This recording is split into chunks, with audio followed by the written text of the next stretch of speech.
abdacsiis sidaad sheegtay suugaantaadu waxay u badan tahay nafla hadalka iyo dhiirigelinta dhalinyarada bal hal maanso oo maantaad is leedahay dee dhalinyaradu saamayn bay ku yeelan kartaa inoo soo qabo taladayda ugu dambaysay maansadaan israacinaya waxbaa jira kugu weyn aad goolka la joogto waxbaa jira kugu weyn aad habeenkii ka gambila'da waxbaa jira kugu weyn aad gaari la soo raacday waxbaa jira kugu weyn aad isleedahay maalinka dhabe waxbaa jira tamsin waxbaa ku gubaya caawa hala seexan wax ku yar warqadkaada ugu yaraan qor inaad qaban kartid dhulyaal ha sii ahaanin dhulyaal ha u ahaanin cabsida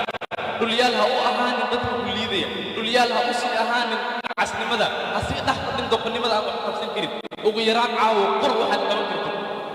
dirigeli ugu yaraan daawo dadka wax aad jeceshahay qabsaday ee nolosha meelaha ka gaaray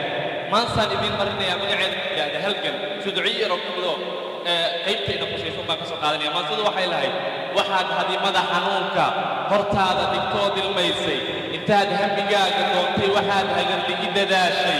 hanfarka shidan iyo kulaylku hoog iyo bug waa ayaamo hal iyo laba maali weeye hadhigin rajadee bal hayso intii hore kuu rumaysay intii hadafkaaga diiday intaad heli weyday hooska hal-abuurkaagii duraato hadduu tegi waaye meella haquusan hortaada fiiri u hiili naftaada suuban ha qaadan dareenka quusta aqbal ha u noqon isdhiibka ha siinin hankaaga goorna qof aan hiigsanaynin goobta hayaankaad ku dul yaallo haliyey adigaa ah caana ha eegin duruufo hoose habaas iyo boodhka taagan muhiimaddu waa horseedka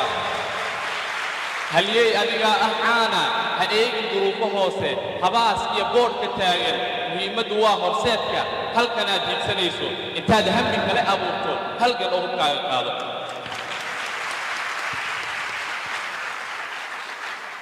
aad baad u mahadsan